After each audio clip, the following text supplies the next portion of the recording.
Venemaal toimub praegu midagi sellist, mida pole Vene ajaloos kunagi varem juhtunud. Kui Venemaa majandus variseb kokku ja sõda läheb Vladimir Putini jaoks katastroofiliselt valesti. Üks kindel inimrühm on vaikselt hakanud valmistuma režiimi muutuseks riigis. Ja see rühm on Putini lähim liitlane. Ma mõtlen Hiina kommunistlikku parteid ennast. Värske Rabav raport väidab, et Peking on vaikselt loonud otseseid suhteid konkreetsete Vene ametnikega, kes tõenäoliselt jäävad pärast Putini lahkumist võimule. Ja nagu sellest veel vähe oleks, pole see ainult Hiina. Isegi sellised ettevõtted nagu Wildberries pööravad nüüd Putinile selja ning Venemaa naabrid ütlevad talle otse näkku, et kuule, sa pead selle sõja lõpetama. Venemaa olukord ei paista hea. Isegi Venemaal üha rohkem inimesi kutsub nüüd Putinit otse üles selle sõjalise erioperatsiooni lõpetama. Olukord on muutunud nii halvaks, et FSB on nüüd hakanud inimesi tapma, kes kritiseerivad valitsust. Selles videos tahan ma sulle näidata, kuidas Putini liitlassüsteem on viimase 2 nädala jooksul hakanud lagunema. Miks Hiina käitub nagu riik, mis valmistub Putini surmaks ja miks? Üks konkreetne plakat Pekingis ütleb meile kõik, mida peame teadma selle kohta, kui hea Xi Jinpingi ja Vladimir Putini suhe tegelikult on. Ja loomulikult peame selles videos rääkima Iraanist, sest ilmselt valmistub Iraan Ukrainat pommitama. Alustame siis. Minu nimi on Sam, te vaatate Äri põhitõdesid. Ja alustame kõige üllatavamast osast sellest kõigest. Nüüd tahan rääkida, miks Hiina kommunistlik partei valmistub Putini languseks. Aga enne seda, las ma näitan teile seda klippi, kus üks Vene töölise naine pöördub otse Putini poole, et ta selle sõja lõpetaks. See on töötaja, kes ei karda oma elu ohtu seada. Vaadake ise. Palun, kuidas te end tunnete? Hermes. Milles? Meie võimud. Miks? Sest nad lasid sellel juhtuda.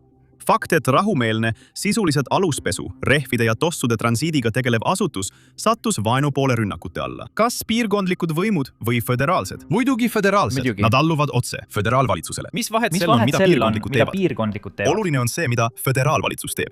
Kui rünnakud Moskvale algasid, sellele laule Moskvas ja Peterburis. Kas sa arvasid, et see jõuab meieni? Loomulikult. Miks?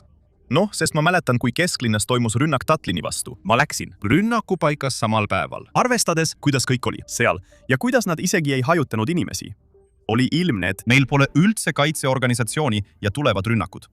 Ja kas siin on ohvreid? Nad viisid kellegi minema, aga tundub, et see oli lihtsalt kuumuse tõttu, sest on väga palav. 38 kraadi või mis iganes väljas. Kas soov, et sõjaline erioperatsioon lõpeks varem, on suurenenud?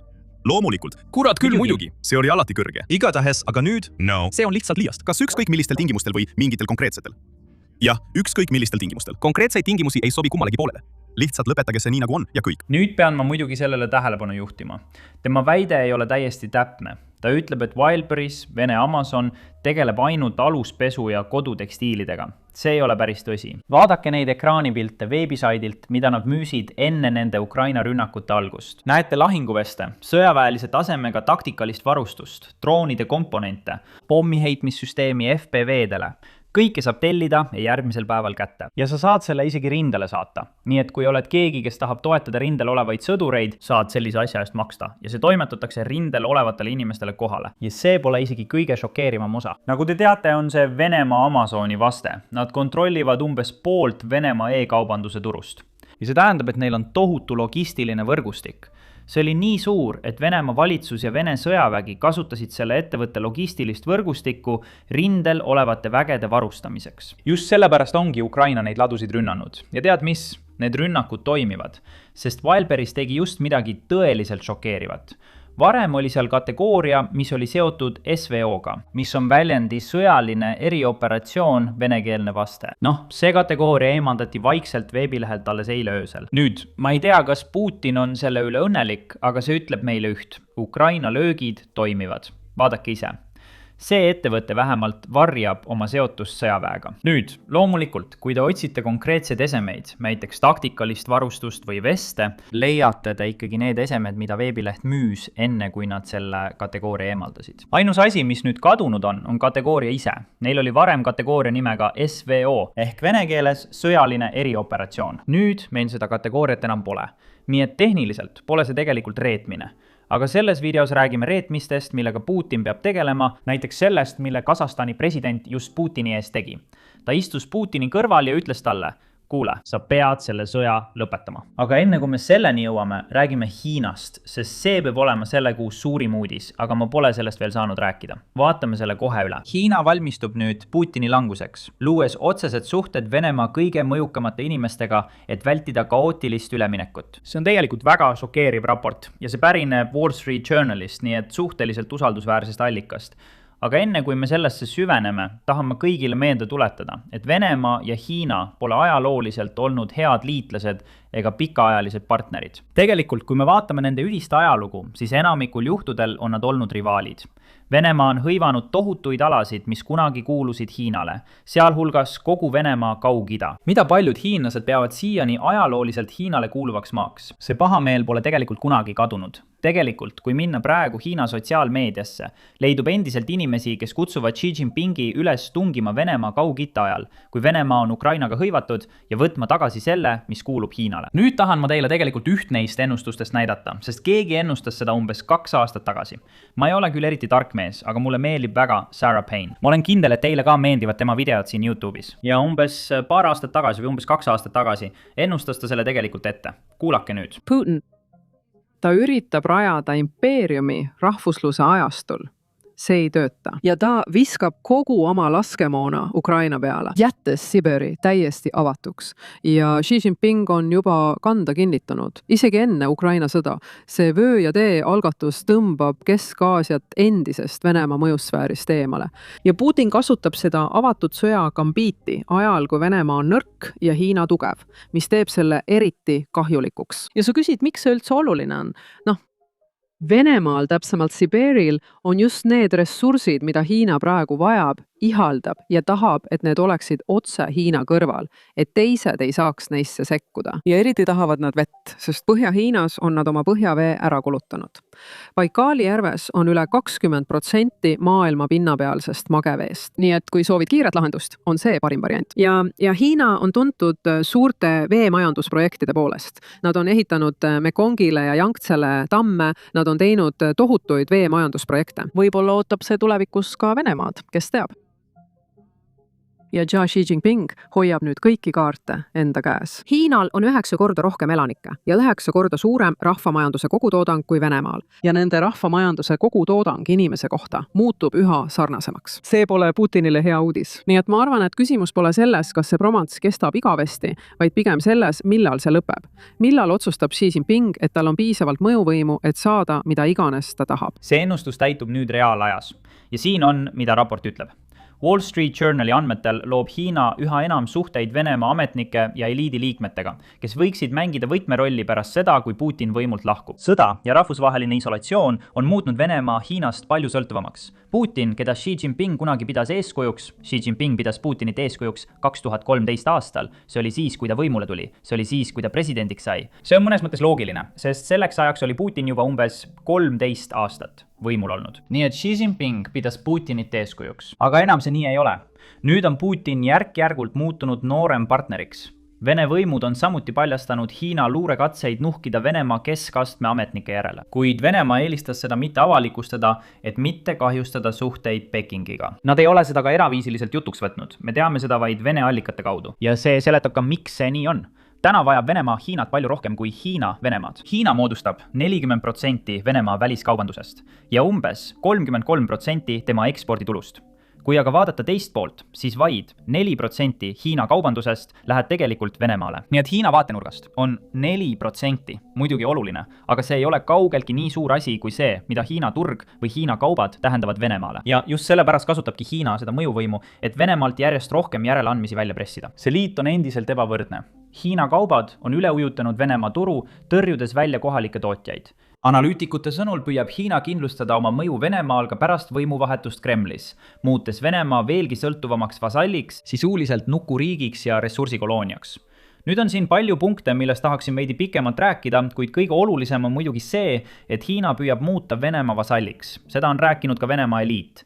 Alles hiljuti, selle kuu alguses, oli üks Vene oligarh nimega Melishenko, kes andis intervjuu majandusteadlastele. See mees on Kremlile väga lähedal. Tal on olnud isiklik kohtumine Putiniga, kus arutati seda sõda ja muid teemasid. Tegelikult, kui see sõda 2022 aastal algas, ta oli kunagi rikkaim mees Venemaal. seega on ta ilmselgelt väga mõjukas mees. Ja see, et ta andis intervjuu Lääne väljaandele, oli kindlasti veidi šokeeriv. Sa mõtled, miks ta seda teeb? Kui sa intervjuud loed, hakkab see tegelikult loogiline tunduma. See mees põhimõtteliselt hoiatas läänt Venemaa kokkuvarisemise eest, öeldes, et vahet pole, mis pärast Venemaa kokkuvarisemist juhtub, see saab olema halb uudis kogu maailmale, sest Venemaal on tuumarelvad. Nüüd see oli suur intervjuu, me tegime oma liikmetele sellest täispika video, kui tahad seda vaadata, siis kindlasti liitu liikmeks, aga selles intervjuus ütles ta midagi huvitavat.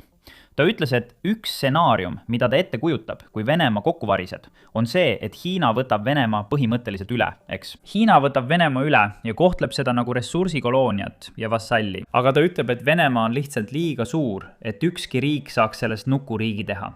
Hiina vaatenurgast oleks see liiga suur peavalu. Ja sellepärast, kuigi see on võimalus, ei eelista seda isegi Hiina. Hiina ei taha, et Venemaa kokku kukuks, nii ta ütlebki. Nüüd muidugi pole nii tähtis see, mida ta ütled, vaid hoopis see, et meil on tegemist Vene oligarhiga. Väga mõjuka oligarhiga, kes on Putinile lähedal, kes on Kremlile lähedal. Avalikult ütleb, et Vene eliit mõtleb stsenaariumile, kus Venemaa laguneb ja Hiina võtab selle üle. Nii et see ei ole lihtsalt midagi, mida väljaspool Venemaad inimesed arutavad. See on ilmselgelt midagi, millele isegi Venemaa võimuklass või eliit mõtleb. Nüüd muidugi kõik vaidlevad selle üle, mis juhtub, kui Venemaa tõesti laguneb. Aga kõik mõtlevad siiski selle peale, mis saab siis, kui Hiina lihtsalt võtab selle üle. Ja see on kindlasti huvitav. Räägime nüüd teisest punktist, sest see artikkel ilmus umbes samal ajal, kui Putin külastas sel kuul Hiinat. Ta käis Pekingis, kohtus Xi Jinpingiga ja tead, tal oli oma kohtumine, nad pidasid läbirääkimisi, tegid fotosid, tead küll, nad tegid kõike seda, mida tehakse, kui riigijuht külastab teist riiki. Aga üks peamisi põhjuseid, miks ta Pekingit külastas, oli selle gaasilepingu sõlmimine. Putin loodab tõesti, et Hiina ja Venemaa sõlmivad selle gaasilepingu või täpsemalt öeldes torujuhtmelepingu, torujuhe Siberi jõud 2. Aga kahjuks tundub, et see leping kukkus läbi. Nii et Putin läks Hiinasse lootuses see leping sõlmida. Ja Hiina ütles talle, kuule, kuidas oleks, kui me lihtsalt lõpetaksime selle nii kui nii ära? Nagu selle asemel, et läbi rääkida, paneme läbirääkimised praegu pausile. Ja las ma selgitan, miks see nii suur asi on. Nüüd, enne kui me detailidesse laskume, vaatame, mida Putin nägi, kui ta Hiinasse maandus. Ta nägi seda pilti või seda plakatit. Vaadake. Ma ei taha, et te keskenduksite sellele, kuidas Xi Jinping midagi Putinile näitab. See pole oluline. Oluline on plakat nende taga. Ja see oli oluline plakat, sest paljud inimesed Hiinas, sealhulgas Hiina meedia, nad rääkisid sellest plakatist palju. Siin on plakat täies ulatuses. See on parima kvaliteediga pilt, mille ma leidsin. Plakatil on Xi Jinping kujutatud füüsiliselt Putini kohal kõrguvana ja Putin vaatab teda ülespoole imetlevalt. Ja just seda sõna kasutab ka Hiina meedia. Putin vaatab Xi'd imetlevalt alt üles.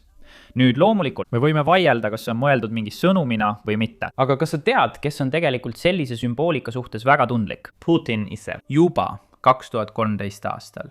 Kui president Obama võrdles avalikult Putini kehakeelt ja tema longus keha hoiakut igavleva lapsega klassi tagareas, Putin võttis seda tohutu solvanguna. Ta solvus selle kommentaari peale väga. Ja see üks ainus kommentaar aitas tegelikult kaasa USA ja Venemaa suhete jahenemisele. See juhtus muidugi 2013 aastal. 2014 aastal tungis Putin Krimmi ja võttis selle üle. Nii et olen kindel, et see mängis USA ja Venemaa suhetes suuremat rolli olukorra halvenemisel. Aga Putin võttis sellise kommentaari väga isiklikult ja see kommentaar mängis rolli selles, kuidas USA ja Venemaa omavahel suhtlesid, kuidas Putin president Obamaga suhtles. Ja lisaks sellele on propagandaplakatitel tegelikult väga konkreetne ajalooline pagas, eriti kui räägime Hiinast ja Venemaast. 1950 aastal. Kohe pärast Hiina võimu ülevõtmist reisis Mao Zedong esimest korda Moskvasse, et sisuliselt alustada Hiina Nõukogude Liitu.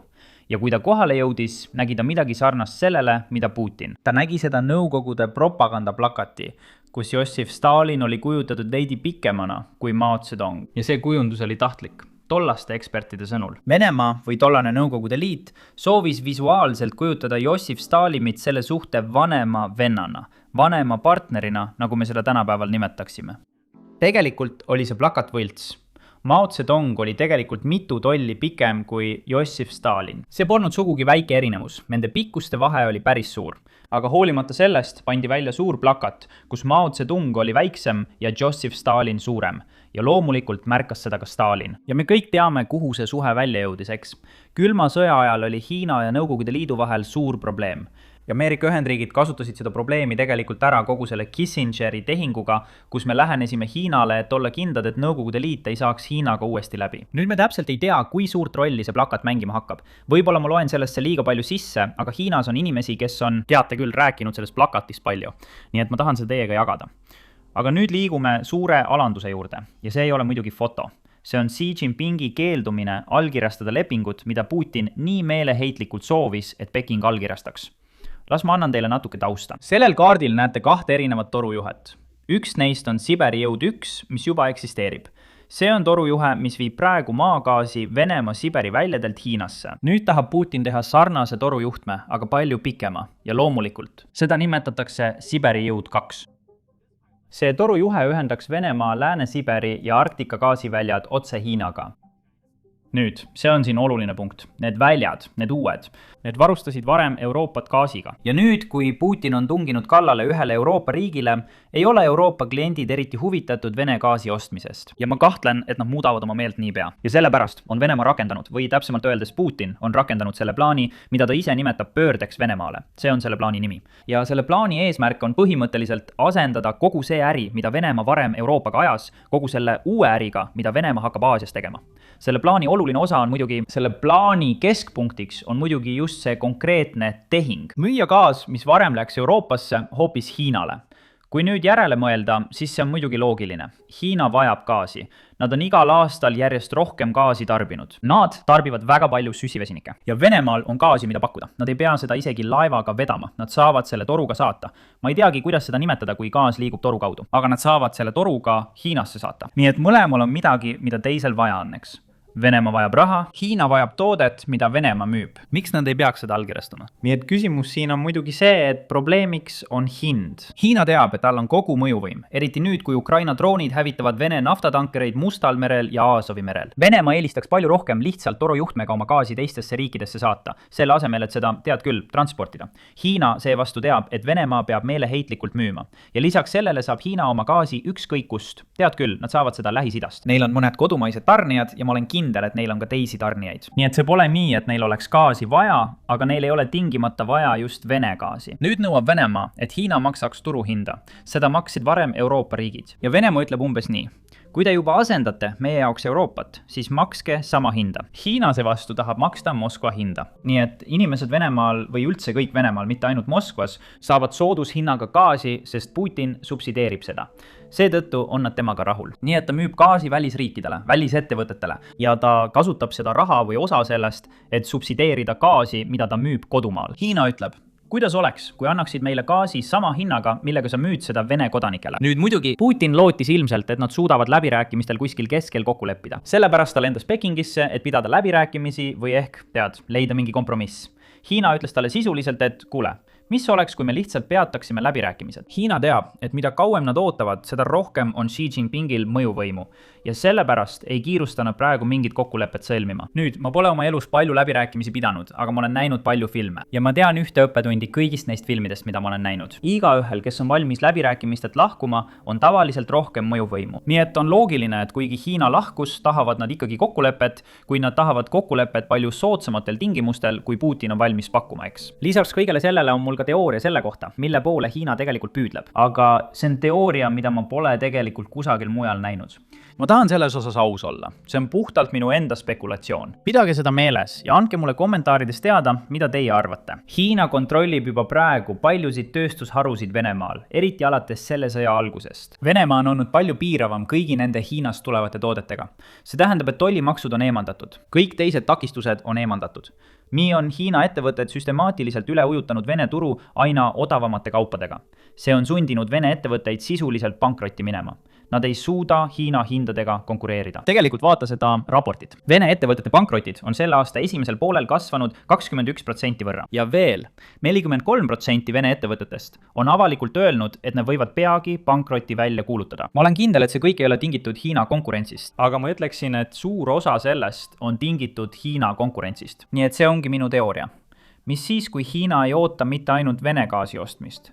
Nad tahavad lihtsalt osta Vene maardlad ise ära. Kas poleks mõistlikum omada maardlaid ise, kui maksta selle eest, mis sealt välja tuleb? Ja kui Venemaa jätkab langemist, nii nagu praegu, siis võib see tulevikus olla üks võimalus. Nüüd, ma ei tea, kui tõenäoline see on. Ma tean, et siin Ameerika Ühendriikides võib seaduslikult omada gaasivälju või naftavälju, aga ma tean, et teistes riikides see tavaliselt nii ei ole. Sa omad maad, aga kõik, mis on selle all, kuulub valitsusele. Nii et tehniliselt ei saa sa seda kellelegi teisele müüa. Võib-olla on see nii Venemaal, ma täpselt ei tea. Aga kui see nii on, siis võib-olla just seda hiinlased taotlevadki. Nagu ma ütlesin, see on puhtalt spekulatiivne. Pea seda meeles. See ei ole mingi tõsine teooria, millest teised räägivad. Muidugi ei ole Hiina siin ainus, kes Venemaad reedab. On ka teisi riike, näiteks Kasahstan, kellest räägime kohe varsti. Aga enne seda olen kindel, et mõned teist mõtlevad. Venemaa majandus kukub kokku. Vene naftaeksport väheneb. Tulud sellest vähenevad. Nii et olen kindel, et mõned teist mõtlevad, kuidas kurat Venemaa seda sõda rahastab, kui neil on probleemid igast suunast. Aga tead mis? Meil on sellele vastus. Lõpuks on meil sellele vastus olemas. Enne kui selle vastuseni jõuame, väike meeldetuletus kõigile teistele. Vajutage allpool meeldib nuppu ja tellige kanal. See aitab meil algoritmis paremini esile tulla. Ja nüüd vaatame seda raportit. Alguses üritas Venemaa seda sõda rahastada lihtsalt võla abil. Nad tahtsid müüa rohkem võlakirju, saada raha kõigilt, kes olid valmis neile raha laenama ja see oligi plaan. Aga kahjuks, arvestades seda, kuidas Venemaa majandus praegu toimib, investorid ei olnud eriti huvitatud Vene võlakirjade ostmisest. Tegelikult viimase kuu või viimase 30 päeva jooksul Venemaa rahandusministeerium korraldas 4 erinevat oksjonit, et müüa Vene võlakirju ja koguda raha. Ja kujutage ette, kõik 4 oksjonit tuli tühistada, sest keegi ei teinud pakkumisi Vene võlakirjadele. Venemaa oli nagu poodi avanud, et oma võlakirju müüa, aga keegi ei tulnud neid ostma. Ja loomulikult peab see olema piinlik maailma teise tugevaima sõjaväega riigi jaoks. Aga olukord läks nii halvaks, et rahandusministeerium teatas, et nad ei korralda enam üldse võlakirjade müüki ega oksjoneid. See tähendab, et tegelik vastus küsimusele, kuidas Putin selle sõja eest maksab, on see, et ta müüb Venemaa kullareservidest kulda. Venemaa panga enda avaldatud andmete kohaselt Venemaa on sel aastal oma reservidest müünud juba 44 tonni kulda. Just selleks, et katta föderaaleelarve puudujääke. See on rekordiline müügikogus.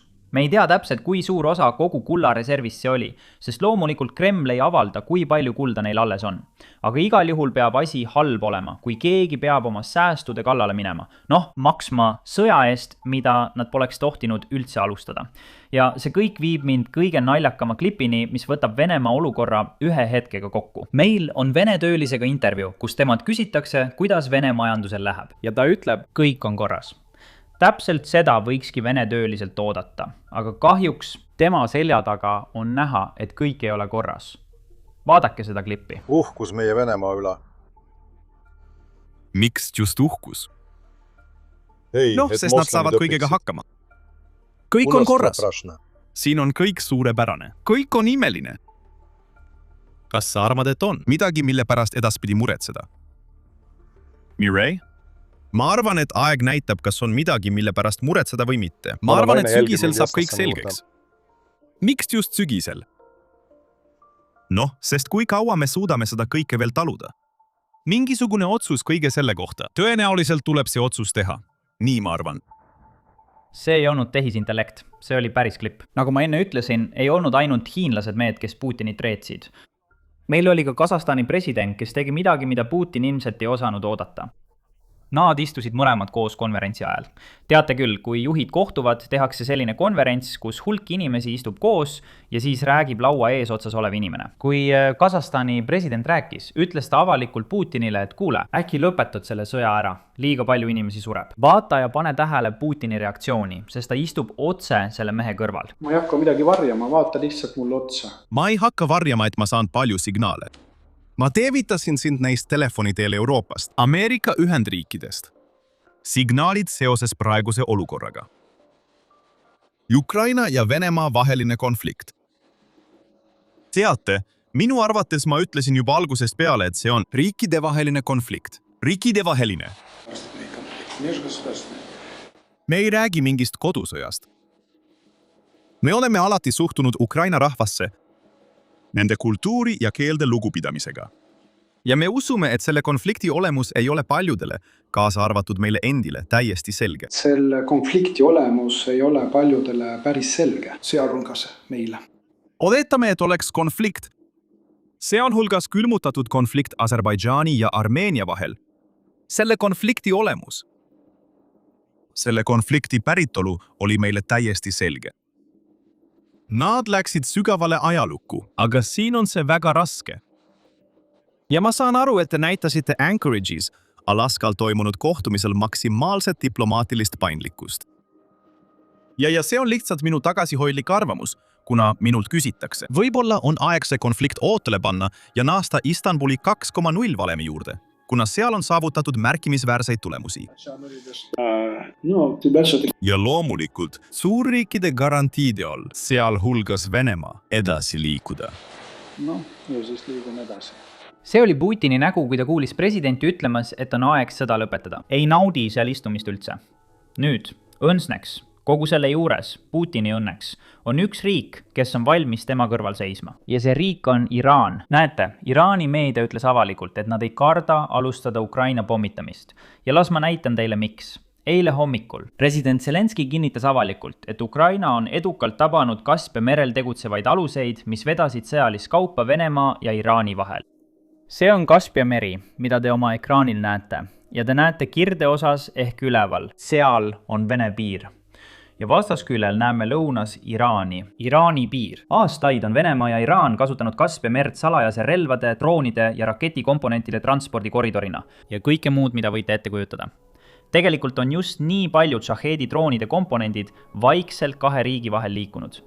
Ja te teate, mida Shahedi droonid Ukrainas teevad? Need hävitavad Ukraina kortermaju, kaubanduskeskusi ja tsiviilisikuid. Ja just sellepärast ründas Ukraina neid laevu. Aga tead mis?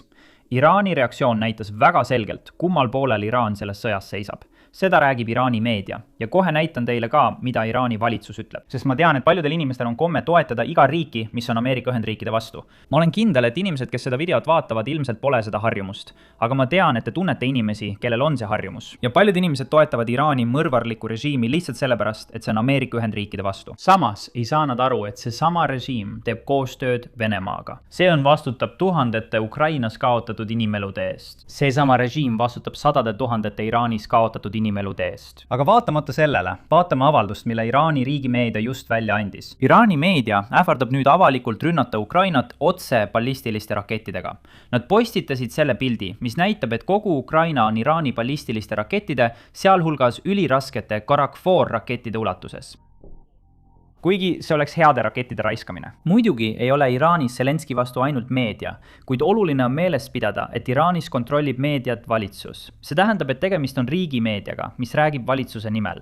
Kuid siiski, Iraani ametnikud ründavad otse Ukrainat täiesti ilma põhjuseta. Lihtsalt tead, kasutades sama keelt, mida Venemaa kasutab Ukraina kohta. Vaadake. See on Iraani välisminister, keda paljud inimesed toetavad. Olen kindel, et seda videot vaatavad inimesed ei toeta teda, aga Ameerika Ühendriikides on palju inimesi, kes toetavad seda meest täiesti ilma põhjuseta. See on avaldus, mille ta tegi.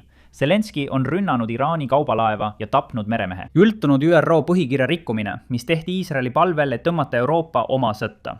Kõnedes EL-i kõrge esindaja Kallase ja välisminister Lavroviga tegin selgeks, et see, mida Kiievi priileivasööja tegi, ei saa jääda vastuseta. See ei ole üldse diplomaatiline kõnepruuk. Iraan näitab selgelt, kummal poolel nad selles konfliktis tegelikult seisavad. Nad on toetanud Venemaad algusest peale, mida paljud inimesed ei tea, kuid Iraan on varustanud Venemaad Shahedi droonidega.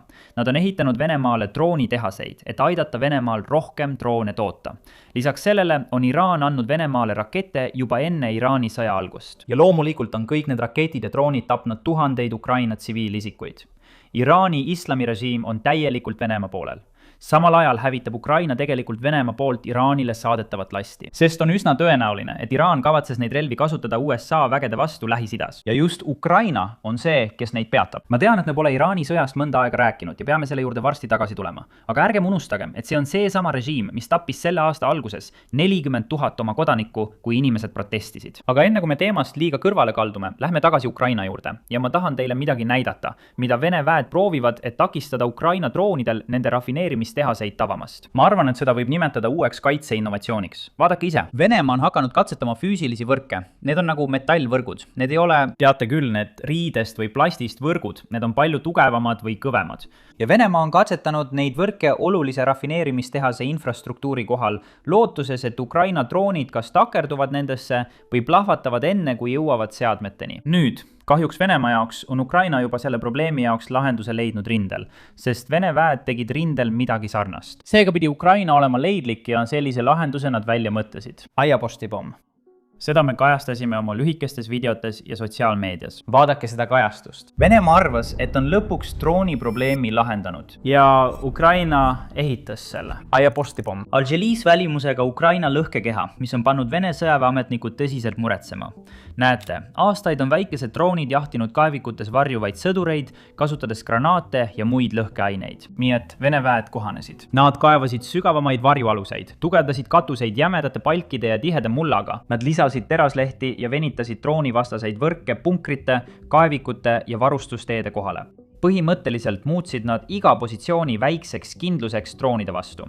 Ja ausalt öeldes see töötas. Granaat, mis plahvatab punkri peal, võib paisata ümbruskonda surmavaid kilde. Aga all olevad sõdurid jäid tihti ellu, sest katus neelas suurema osa plahvatusest. Just seda nõrkust otsustas Ukraina ära kasutada. Tavalise granaadi asemel ehitas Ukraina pommi, millel oli pikk ristküligu kujuline korpus ja ees tugevdatud terasest tipp. See meenutas metallist aiaposti.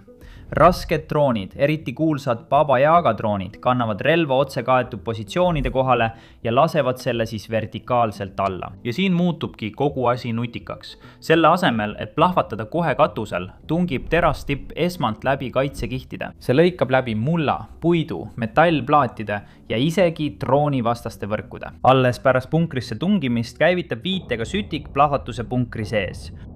Ja just nii, meil ongi plahvatus. See väike viivitus muudab kõike, sest plahvatus kitsas punkris on laastav. Äkitselt aitab just see katus, mis on mõeldud sõdureid kaitsma, plahvatuse sees kinni hoida, suurendades oluliselt selle hävitavat jõudu. Kõige pöörasem on see, kui lihtne see idee on. Ukrainal ei olnud vaja kallist raketti, mis maksab $100,000. Selle asemel see laenas põhimõtteliselt teise maailmasõjast pärit punkri lõhkujate kontseptsiooni ja kohandas selle millekski nii odavaks, et eesliini droonid saaksid neid massiliselt kanda. Selle asemel, et jalgratast leiutada, Ukraina tegi selle lihtsalt väiksemaks ja palju taskukohasemaks. Just sellepärast löövad Vene sõjablogijad Telegramis häirekella. Need punkrid ja droonivastased võrgud, mis varem andsid sõduritele väärtuslikku aega, pakuvad nüüd palju vähem kaitset. Enne selle relva ilmumist vajas Ukraina sageli mitut drooni ja korduvaid rünnakuid, et hävitada üks kindlustatud positsioon. Andis kaitsetele väärtuslikke sekundeid põgenemiseks. Nüüd võib üks hästi sihitud tabamus tungida läbi katuse ja kõrvaldada kõik seesolijad. Venemaa jaoks on see muutumas õudusunenäoks. Ja kuni nad leiavad viisi selle peatamiseks, on igal sõduril Ukrainas veel üks asi, mida karta. Pommi, mis näeb välja nagu tavaline aiapost. Nüüd, lisaks kõigele sellele on meil tegelikult tulemas uus üks päev elus segment, mis ei tule mitte mingilt suvaliselt tüübilt, vaid päris FPV droonipiloodilt rindelt. See on midagi, mida tahan teiega jagada. Vaadake. Ta ei söö meid, emmedas ma olen YouTube'is. Ja kurat, mul on see videokaamera. Jah, boss, kas sa oled YouTube'is? Tervist teile, härra. See saab olema hästi, see on saade, mees. Härra, kõik oli valmis, ma panen selle maha. See on sinu otsustada, Sokol, tee see ära. Me lendame sisse, leiame koletise. Mis 10-tolline kuri koer? Sa oled maailm, see on omaette valik. Sõda 1, see on sitt. Dangoku. Sora. Jah, ma olen siin toodanud päeva, mil lääs.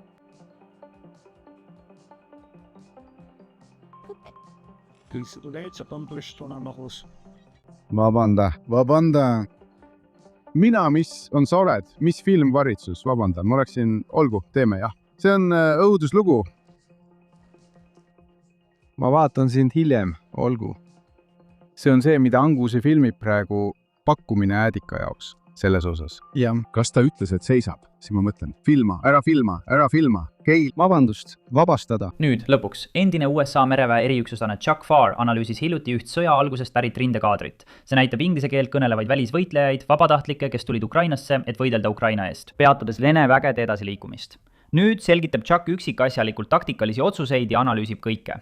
aga see lõik tuleb kohe enne seda olulist teadet, nii et kuulake ja siis läheme lõigu juurde. Üks asi, mis mulle YouTube'i juures kunagi pole meeldinud, on see, kui loojad ütlevad, palun toetage kanalit, aga tegelikult ei anna nad midagi vastu. Ma olen seda ise teinud, nii et ma tean, et see on vale. Ja ma olen alati tundnud, et see on tagurpidi. Just sellepärast me lõimegi Basics Insideri. Kui sa liitud liikmeks, siis sa ei toeta mitte ainult meie kanalit, vaid saad ka tegelikult midagi väärtuslikku vastu. Iga päev laadime üles eksklusiivseid videoid, mida siin YouTube'is ei näe, sest ausalt öeldes me lihtsalt ei saa neid siia postitada. Me läheme palju sügavamale nende lugude sisse, mida kajastame. Me kulutame rohkem aega detailidele, mis ei mahu nendesse videotesse. Ja muidugi ka detailidele, mis algoritmile ei meeldi. Ja lisaks sellele toome me kohale kogenud sõjaveterane nagu Chuck Farr, kes analüüsivad rindevideoid ja selgitavad, mis tegelikult toimub ja eristavad fakte propagandast. Üks suurimaid eeliseid, mis meil Basics Insideris on, seisneb selles, et me ei pea tegelikult algoritmi pärast muretsema, sest meid ei toeta reklaamid, nii et me ei pea muretsema selle pärast, kas algoritm meie sisu esile tõstab. Me saame kajastada lugusid, mida me muidu ei kajastaks, sest meid ei huvita reklaamijad. Lisaks sellele on see ka tsenseerimata ja põhjalikum kajastus inimestele, kes tahavad neid konflikte mõista sügavamalt, kui pealkirjadest paistab. Ja loomulikult ei varja ma ka seda, et sinu liikmelisus aitab meid samuti. Tegelikus on see, et YouTube'i algoritm muutub pidevalt. Reklaamitulu kõigub üles-alla ja videoid soovitatakse ühel päeval, kuid järgmisel kaovad need ära.